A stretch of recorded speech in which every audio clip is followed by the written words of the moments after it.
அம்மா திரும்பி வந்துட்டியானே? நல்லா இருக்கு. என் மகன் அவன் சித்தப்பா கூட போய் நல்ல வியாபாரத்தை கத்துக்கிட்டு அதுக்குள்ள கடை திறக்க வந்துட்டானே. அம்மா அது சித்தப்பா இல்லம்மா. சித்தப்பா இல்லாட்டி வேற யாரா? டேய், உன்னால எனக்கு எந்த உபகாரம் இல்லடா. கேடு கட்டு போ. நீ உருப்பட மாட்டேன். ஐயோ அம்மா, நான் சொல்றத கேளு. அது சித்தப்பா இல்ல, மந்திரவாதி உருவம் மாறி வந்திருக்கான். என்ன மந்திரவாதியா? ஆமாம்மா, என்ன கொல்றதுக்காக அங்க கொண்டு போனான். அந்த மந்திரவாதி என்ன ஒரு பாழும் குகைக்குள்ள பிடிச்சு தள்ளிட்டான். ஒரே பயங்கரமான பிசாசும் பூதமா இருந்துச்சு. நானா இருக்கிறதுனால தப்பிச்சு வந்தேன். அப்படியா? உன்னை அல்லாதாப்பா காப்பாத்தினாரு. நீ இன்னும் என்ன சரியா நம்பல. இந்த பாரு, இந்த விளக்கு எடுக்கிறதுக்காகத்தான் என்ன அவங்க திட்டம் போட்டு கொண்டு போயிருக்கான். இது ஏதோ அற்புதமான விளக்குன்னு நினைக்கிறேன். இந்த விளக்கு நான் கொடுக்கலையா, அந்த கோபத்துல என்ன குகைக்குள்ள போட்டு மூடிட்டான். ஒரு பூதம் தான் என்ன அங்கிருந்து மீட்டு கொண்டு வந்துச்சு. வேணாப்பா, பூதம் பிசாசெல்லாம் நமக்கு வேணாம். முதல்ல இந்த விளக்க கொண்டு போய் எங்கேயாவது கண்காணாத இடத்துல போட்டுடு. என் மக எதையோ பார்த்து பயந்து பூதம் பிசாசுங்கிறானே. காலையில தர்காவை கூட்டிக்கிட்டு போய் மந்திரிக்கணும். ஆமா, பசிக்குதாப்பா? பசிக்குதே. சரி, சாப்பிடுறது ஏதாச்சும் கொண்டு வரேன்.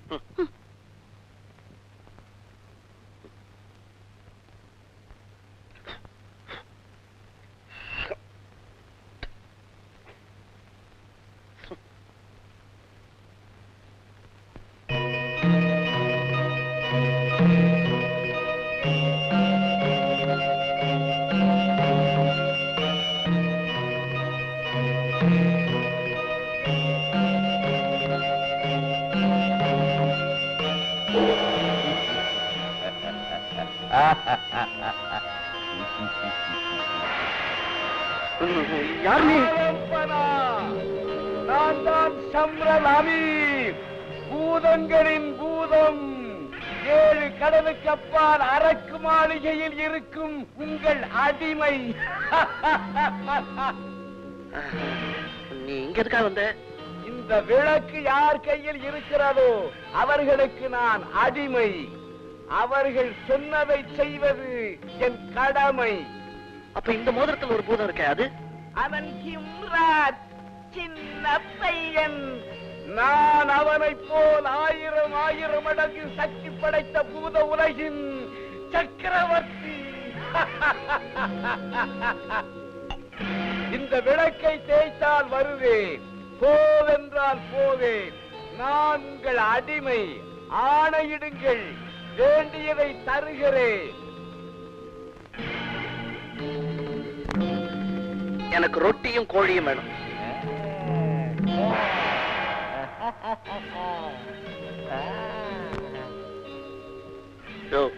நீ சரியான பூதங்கிறத காட்டிட்ட பத்தியா? இந்த கோழி எப்படி சாப்பிடுறது? பொரிச்ச கோழி வேணும். உங்கள் சித்தம்.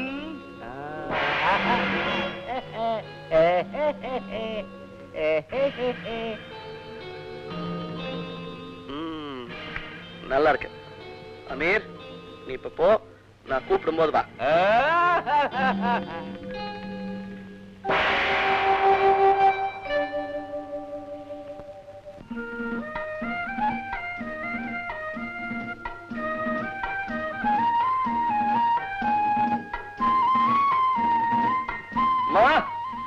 என்னடா?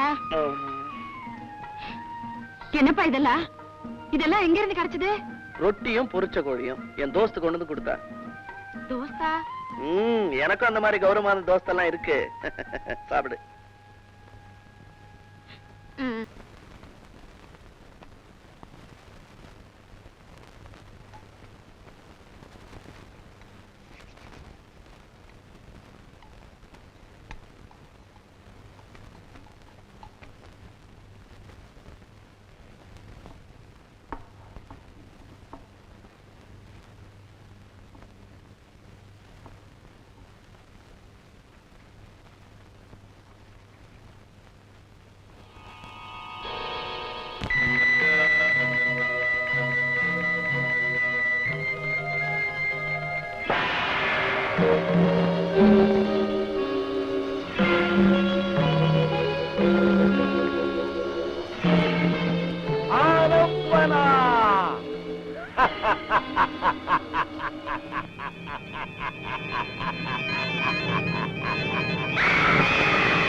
அம்மா ஐயோ அம்மா அமீர் அம்மாவுக்கு என்னாச்சு?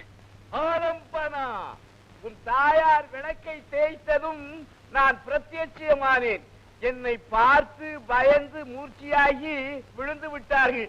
பாவம். உனக்கு அறிவு இருக்கா? ஏற்கனவே அவங்களுக்கு பயந்த சுபாவம். ஐயோ தண்ணி வேற இல்ல இந்த அறையில. தண்ணிங்க நீ போ அந்த பக்கம் போ.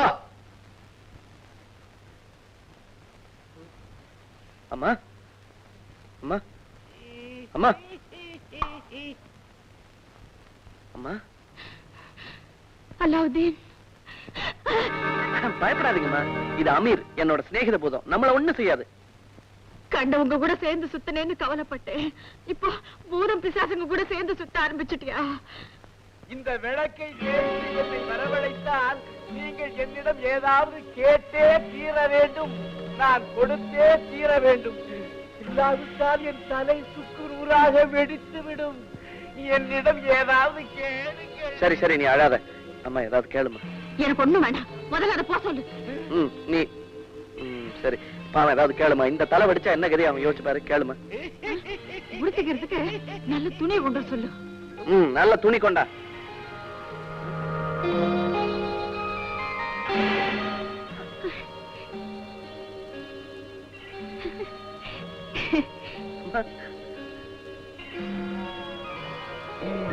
தேவையானதை எடுத்துக் கொள்ளுங்கள்.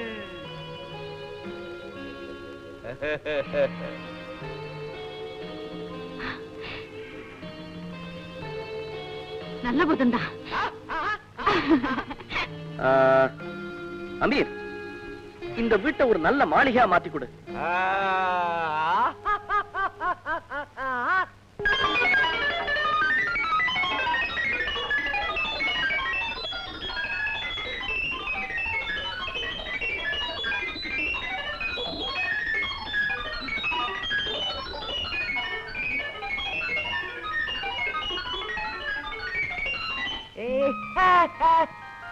அலாவுதீன், உண்மையிலேயே உன் பூதம் அபூர்வ சக்தி படைச்சதுதான்.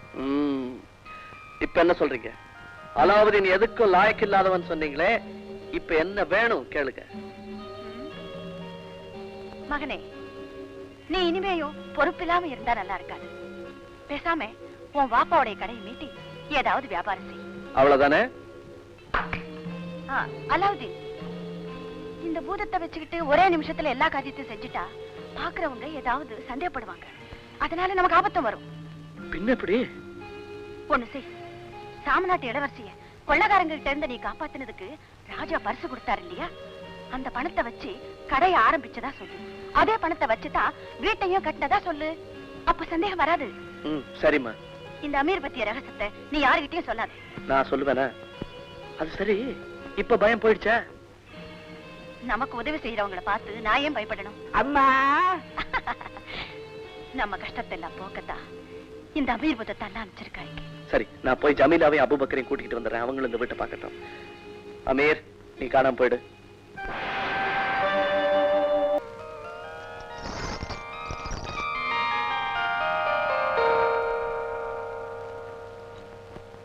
உங்க ரொம்ப நாள் குறை தீர்ந்துருச்சு. வாப்பா எழுந்த கடிய மகன் மீட்டுட்டான். எப்படியோ என் மகன் ஒரு வழியா நல்ல ஆளாயிட்டான். அது போதும் எனக்கு. இப்படியே பேசிக்கிட்டே இருந்தா எப்படி? கைராசி, அதாவது முதல்ல வியாபாரம் பண்ணுங்க. சரி, ஜமீலோடைய வாப்பாவுக்கு உடுப்பு தைக்க துணி கொடு. அதானே எனக்கா வாங்கி தர போறீங்க? அலாவுதீன், எனக்கு என்ன தர போற? இந்த கடையில முதல்ல தைக்க போற உடுப்பு உனக்கு தான்.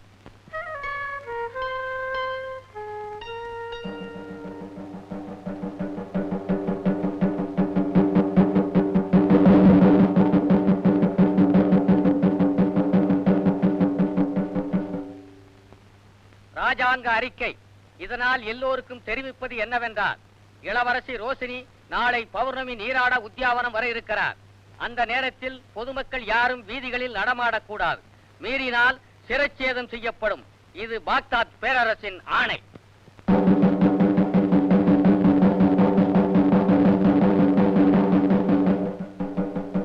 இளவரசி குளிக்கிறது ஊருக்கே தெரியணுமா? 2 ரூபா போட்டு சொல்றாங்களே. ஜுமாத் 16 அன்னைக்கு வருஷத்துக்கு ஒரு நாள் ராஜாங்க முறைப்படி அரசகுமாரி குளிக்க போவாங்க. அன்னைக்கு யாரா பார்த்தாங்கன்னா தலையே வெட்டிடுவாங்க. ஐயே, வருஷத்துல ஒரு தரம் தான் இளவரசி குளிப்பாங்களா? அப்படி இல்ல, ஜுமாத் 16ஆம் நாள் ராஜகுமாரி பிறந்த நாள். அன்னைக்கு விசேஷ குளியல். அதனாலதான் வீட்டை விட்டு யாரும் வெளியே வரக்கூடாது. ஏன் வரக்கூடாது? அதானே. ராஜகுமாரி குளிக்கிறதே ஆம்பளைங்க யாரா பார்த்தாங்கன்னா அவங்க அழகுல மயங்கிடுவாங்களாம். அதனாலதான் ராஜகுமாரி பார்த்ததுமே மயங்க வைக்கிறாள் அழகிய.